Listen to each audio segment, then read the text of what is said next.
ଓଡ଼ିଶାର ଖଣିଜ ପଦାର୍ଥ ନାମ ଓ ସ୍ଥାନ। ପ୍ରଶ୍ନ କୋଇଲା। କୋଇଲା ହେଉଛି ଓଡ଼ିଶାର ଉତ୍ତର ତାଲଚେର, ରାମପୁର ବା ସମ୍ବଲପୁର ଠାରେ ମିଳିଥାଏ। ପରବର୍ତ୍ତୀ ପ୍ରଶ୍ନ ଲୁହାପଥର। ଲୁହାପଥର ହେଉଛି ଓଡ଼ିଶାର କେନ୍ଦୁଝର, ମୟୂରଭଞ୍ଜ, ସୁନ୍ଦରଗଡ଼ ଏହି ତିନୋଟି ସ୍ଥାନରେ ଲୁହାପଥର ମିଳିଥାଏ। ପରବର୍ତ୍ତୀ ପ୍ରଶ୍ନ ମାଙ୍ଗାନିଜ।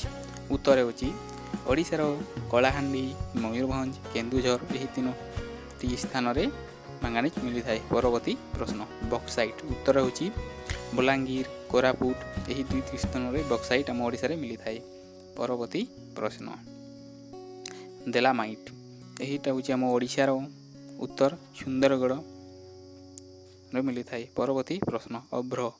ଉତ୍ତର କୋରାପୁଟ, ସମ୍ବଲପୁର ଏହି ଦୁଇଟି ସ୍ଥାନରେ ମିଳିଥାଏ। ପରବର୍ତ୍ତୀ ପ୍ରଶ୍ନ ସୀସା। ଉତ୍ତର ହେଉଛି ସୁନ୍ଦରଗଡ଼, ବଲାଙ୍ଗୀର, କୋରାପୁଟ ଏହି ତିନୋଟି ସ୍ଥାନରେ ସୀସା ମିଳିଥାଏ। ପରବର୍ତ୍ତୀ ପ୍ରଶ୍ନ